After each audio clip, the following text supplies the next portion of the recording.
Tenemos un programa muy lindo, así que acá te muestro un poquito de todo lo que tenemos. Sean todos y todas muy bienvenidos.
Orlando Van Bredam es docente y es escritor. Es formoseño por elección, ya que lleva más de 40 años viviendo en la provincia, lugar al que considera su hogar.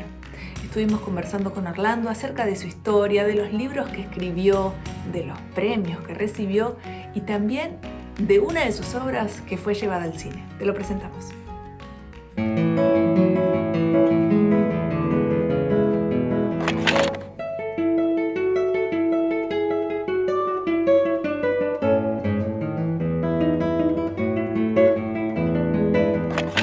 Siempre cito a mi amigo Juan Carlos Weisman, que es un pensador formoseño que dice que los seres humanos somos un paquete de genes arrojados al futuro.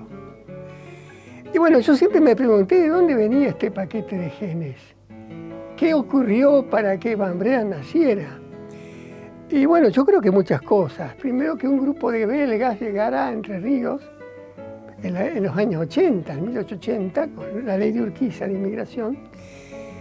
Y uno de esos descendientes de belga, mi padre Ángel, conociera a la hija de un tano y de una criolla. De modo que de pronto yo soy un gene compuesto por una enorme diversidad de culturas y de posibilidades de ver el mundo, ¿no? Y creo que de ese lugar vengo. Era un pueblito tan chiquito que yo siempre digo que en San Marcial es el incesto vivo, porque todos son parientes ahí. El pueblo sigue teniendo la misma cantidad de habitantes y son los mismos apellidos de siempre.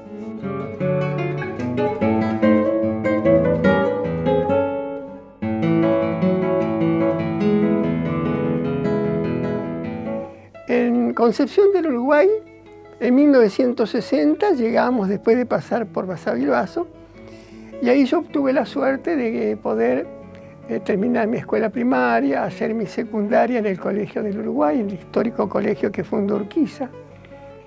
Y en ese mismo lugar, en la Escuela Normal de Profesores que creó Sarmiento, pude hacer mi profesorado en castellano y literatura. Cuando tenía apenas 22 años y una sed inmensa de alejarme del lado de mi madre, ¿no? Porque las madres son hermosas, hasta que uno siente que tiene que sacárselas de encima, yo me escapé de mi madre y me vine, sin que ella lo supiera, a Formosa.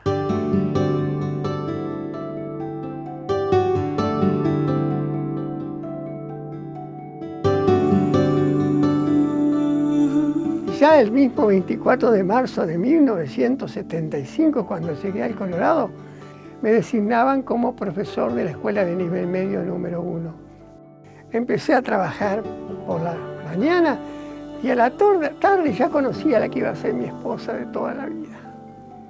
¿Qué más puede pedir un hombre, no? Ya tenía trabajo, ya estaba enamorado, ya tenía futuro. De modo que yo soy un agradecido de esta tierra, ¿no? Yo siempre digo que soy un formoseño.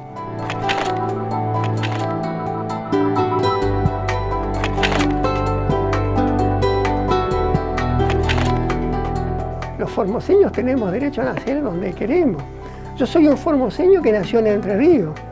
A los entrerrianos no les gusta esto, pero bueno, es así. Hay más años aquí, 45 años aquí, sigo trabajando en la docencia y sigo cultivando el vicio de escribir. Desde muy chico, Orlando Van Bredam se interesó por la literatura. A los 22 años, publicó su primer ensayo llamado La estética de Armando Discépolo. Uno de mis orgullos es que en el año 2018 el cineasta Cristian Jure llevó al cine, con el nombre de Gracias Gauchito, esta novela llamada Colgado de los tobillos. Yo estaba en mi casa, tranquilo. A las 3 de la tarde suena de pronto el teléfono fijo. De modo que atendí de mal humor, porque nadie es tan imprudente en la provincia de llamar a las 3 de la tarde. Pero ese mal humor se me pasó enseguida, porque la que me llamaba era nada menos que Andrés Rivera, el autor del Farmer, un gran escritor al que yo admiraba, para avisarme que había ganado nada menos que el premio MC con esta novela que se llama Teoría del Desamparo. Hoy ya no pago para editar mis libros, sino que tengo editores, ¿no? Creo que es el sueño del pibe, ¿no?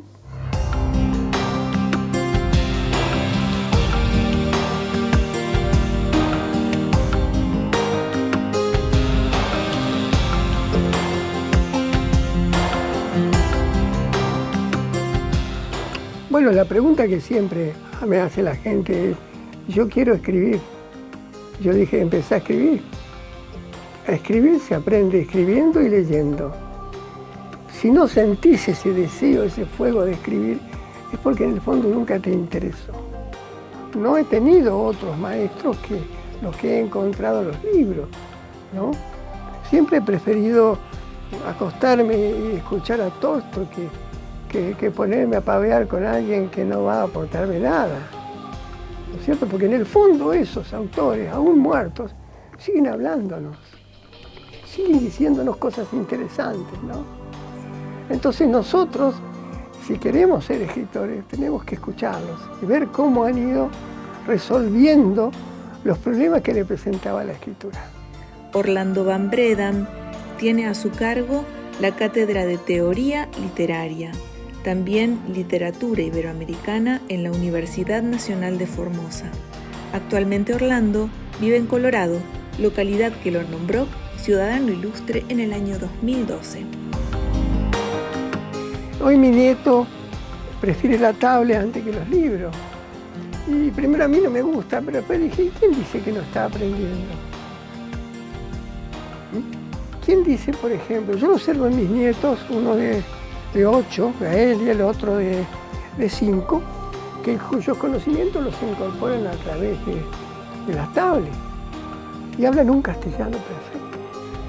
Hablan un castellano adquirido con una velocidad, no sé si lo escriben bien, pero después de todo, la escritura es un soporte más, tampoco es el fin del mundo, ¿no?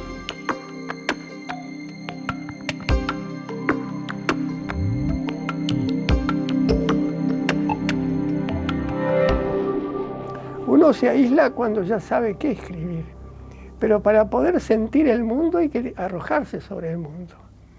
Entonces yo soy un hombre que elijo siempre los lugares donde hay gente. Por eso amo la docencia, por eso me gusta viajar en colectivos, a veces urbanos, cargados de gente.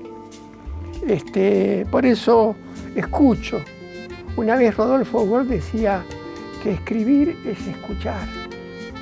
Lo que tenemos de distinto, no lo que tenemos en común. Nosotros tenemos que amar de los otros lo que tenemos de distinto. Siempre se dice que el problema humano es no aceptar al distinto, cuando lo fascinante es lo distinto.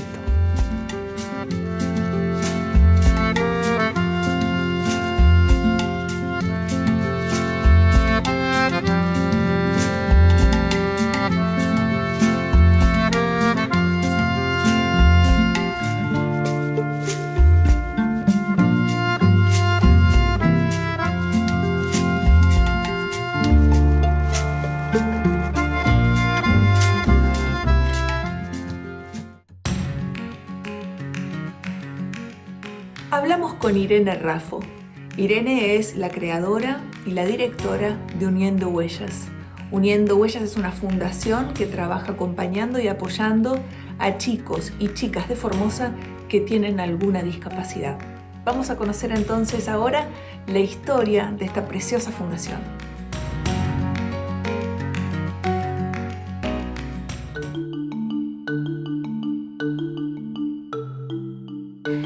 Desde muy chiquita siempre tuve una atracción muy grande con los chicos con discapacidad.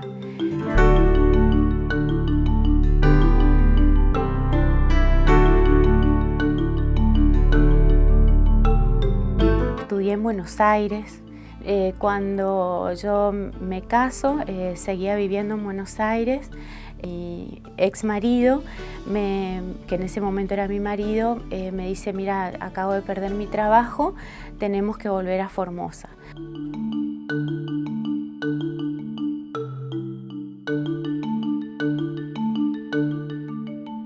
Y nos volvimos a Formosa, a una casita que nos dieron mi papá y mi mamá, que queda en el medio de una casa quinta, y donde mi papá antes tenía un club, el Club Hípico San José Obrero, donde había canchas de pádel, canchas de tenis, todo abandonado, y también la parte del Club Hípico que también estaba abandonado, ¿no? Las caballerizas y todo lo demás.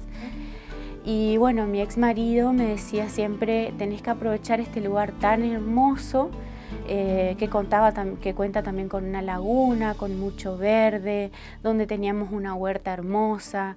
Empezamos a levantar todo lo que eran las caballerizas, las canchas, y él me decía: tenés que armar un centro de rehabilitación y centro de día.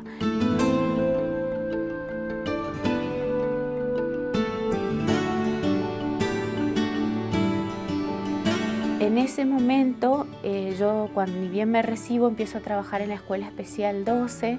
Surgió un proyecto de empezar a trabajar con los caballos, con equinoterapia, y a la escuela llegaban personas pidiendo si sus hijos o personas adultas podían realizar la actividad. Entonces, a la directora se le ocurrió, me dijo: Irene, vos tenés todo, porque tu casa era un club de equitación, y tenés los caballos, ¿por qué no empezás a dar? Porque yo fui una de las que hice la capacitación y me recibí de equinoterapista. El proyecto va tomando forma porque mi papá y mi mamá venden un departamento muy grande que tenían en Brasil, y mi papá me dice: mira, Irene, voy a apostar a tu proyecto. La Fundación Uniendo Huellas se creó en el año 2007 con actividades de equinoterapia. Luego, fueron ampliando sus objetivos para formar un centro de acompañamiento integral que busca mejorar la calidad de vida de las personas, ya sean estas adolescentes, jóvenes o adultos. Lo que yo quería justamente era que ellos puedan disfrutar de la naturaleza, que puedan compartir con los padres y con la familia, que puedan enriquecerse también con los animales. Nosotros ahí tenemos gallinas, patos, caballos, tenemos la huerta, la parte de jardinería, cuidan mucho la naturaleza. Entonces hacemos mucho hincapié a todo esto, y después todo lo que tiene que ver con el deporte, ¿no? Ahora estamos construyendo un polideportivo también, pero ellos siempre hacen deportes al aire libre. También trabajamos con equinoterapia, que fue con lo primero que iniciamos en el año 2007. Y también tenemos la parte del taller, ¿no es cierto?, donde los chicos, los jóvenes y adolescentes tienen como una formación laboral. Ellos estudian musicoterapia, gastronomía, huerta, hacen también equinoterapia, hacen hidroterapia, hacen manualidades, y trabajamos todo lo que es reciclado y jardinería. La Fundación Uniendo Huellas cuenta con profesionales de todas las áreas de la salud para lograr la recuperación psicofísica de las personas que acuden a ella. Además, generan los medios para que luego puedan insertarse en el mercado laboral de acuerdo a la situación de cada persona. Con lluvia, con frío, con sol, con un calor terrible, hemos trabajado siempre. Tenemos experiencias espectaculares de chicos con autismo, con síndrome de Down, con parálisis cerebral, de su recuperación, sobre todo los chicos con autismo, a la vida social, cómo les cambió la vida.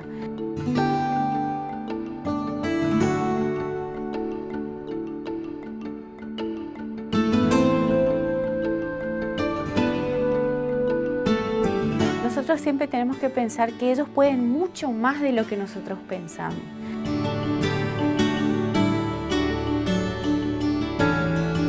Nosotros trabajamos mucho en equipo. Yo ya no me dedico más a la equinoterapia, hago mi terapia ocupacional, y en este momento somos 44 personas trabajando en la fundación. Para mí esto no es un trabajo, es una pasión.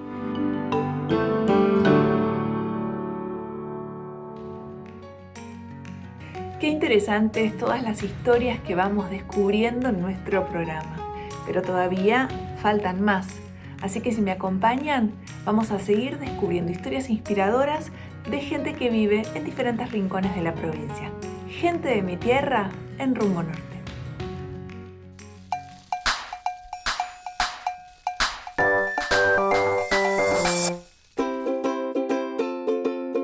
Soy Néstor Mendoza, conocido acá en la zona como Perico, todo el mundo me conoce como Perico. Bueno, en estos momentos yo estoy encargado de este museo donde conservamos historia de nuestro pueblo, de la época del año 1901, cuando fue fundada la misión, gracias a Fray Pedro Iturralde, bueno, con ese incansable trabajo que hicieron los franciscanos junto a los nativos de esta zona. Bueno, es lo que nos han dejado como herencia. Y gracias a esto hoy nosotros podemos ser un pueblo pujante y laborioso, ¿no? La gente que nos visita aquí en nuestro pueblo, bueno, realmente se van contentísimos, se van muy cargados de lo que es nuestra historia, bueno, y siempre prometen una próxima vuelta. Formosa diría que me gusta todo, me gusta su gente, su tierra. Formosa tiene mucho para dar en cuanto a turismo, a belleza, a cultura, a naturaleza. Formosa tiene mucho para dar.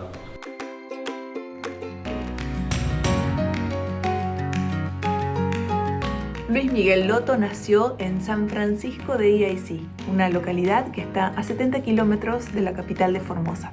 En este caso, fuimos con Luis Miguel a visitar el Museo de San Francisco de Iaicí, un edificio emblemático e histórico de la zona. Mira qué lindo.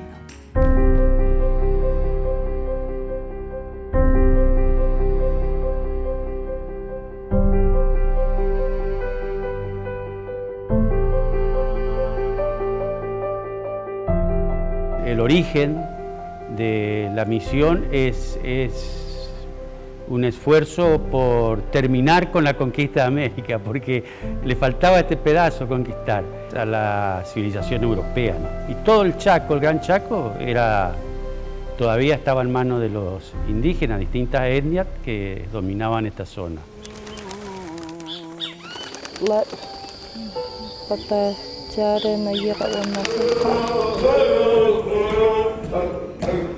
Y después de la guerra de la Triple Alianza, se inició el proceso acá de conquista de esta región del Chaco, también a posteriori de la conquista del desierto del sur. Los mismos actores, es decir, los mismos oficiales de Roca, fueron todos los que vinieron para acá también, desde Fontana, que es el fundador de la ciudad de Formosa, Foteringhen, que va a ser el gobernador más importante, y luego de pacificarlo por la violencia, que hasta el mismo Foteringhen, que era uno de los cabecillas de esta ofensiva contra los indígenas, decía que fue poco cristiana la forma en que actuaba. El mismo Foteringhen dice, porque después escribió la historia de sus andanzas.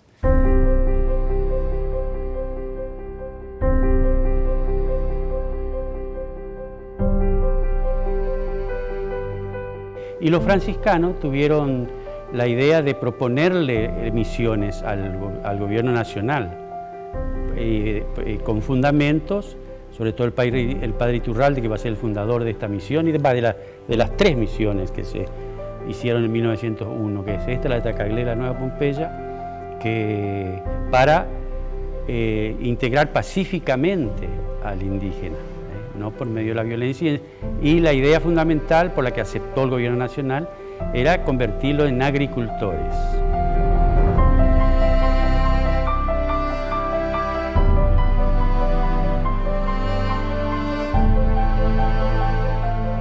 Padre Aldo Bolini, que es un fraile muy conocido en Formosa porque tuvo más de 40 años, pero él estuvo más en Tacaglé. Acá cuando llegó de Italia recién vino acá, tenía 24, 25 años. Este padre, este fraile, es hermano de mi abuelo. El padre Pablo Rossi, que estaba de superior acá, le pregunta: ¿no tiene usted un pariente que sea albañil o constructor? Porque necesitamos hacer muchas obras acá. Y entonces lo invitó a Blas Casadei, que es mi abuelo, para que venga, y vino enseguida. Y empezaron con los indígenas, él trabajó totalmente con indígenas. Y a su vez había otro italiano que era ladrillero. Entonces enseñaron a los aborígenes a hacer ladrillo y a hacer albañiles, constructores.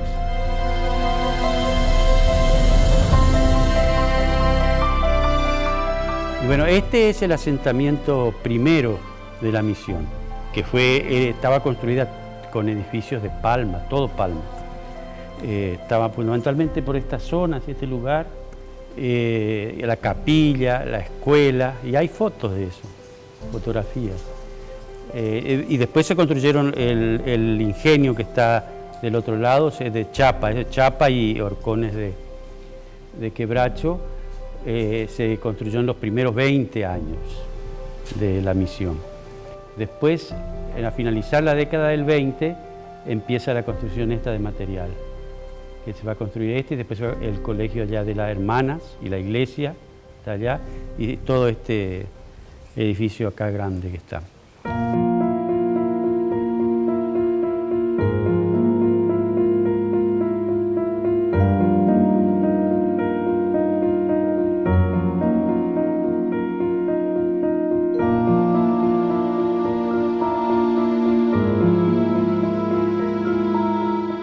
El ingenio en el fondo fracasó porque justamente en la primera década nomás ya del siglo XX, el gobierno nacional centralizó la producción de azúcar en Tucumán y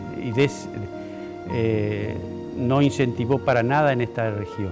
Eso siempre me lo dijo, ya me decía mi papá, me decía que eso era lo que hizo que los ingenios de Formosa, por ejemplo, todos, ninguno quedó en pie.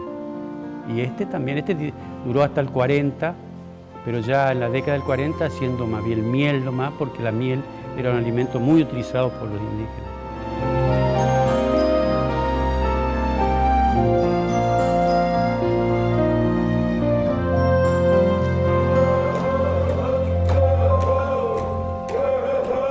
En primer lugar, por supuesto, la identidad aborigen es la que más se nota acá, pero siempre fue relegada, vamos a decir, fue marginada. Recién a partir de la apertura democrática del 83 se empezó a revalorizar a la población aborigen. Hoy, nada que ver lo que era. Acá el aborigen no llegaba a tercer grado prácticamente, hasta el año 80, no estoy hablando de... no llegaba a tercer grado de la primaria, o cuarto, cuando mucho.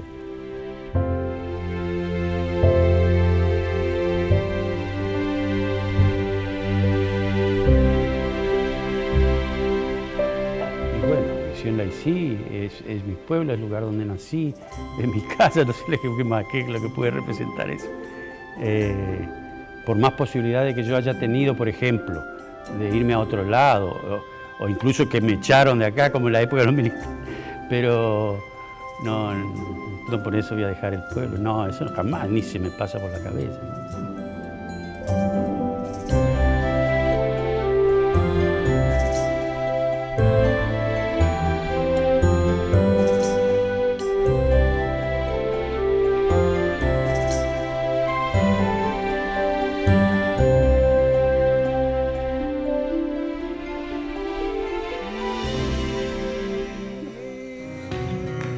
Y así llegamos al final de nuestro programa en el día de hoy, pero la semana que viene hay más Rumbo Norte. Cuídate mucho y estate listo siempre un minutito antes de medianoche, que yo te paso a buscar y te llevo de paseo. Un beso muy grande.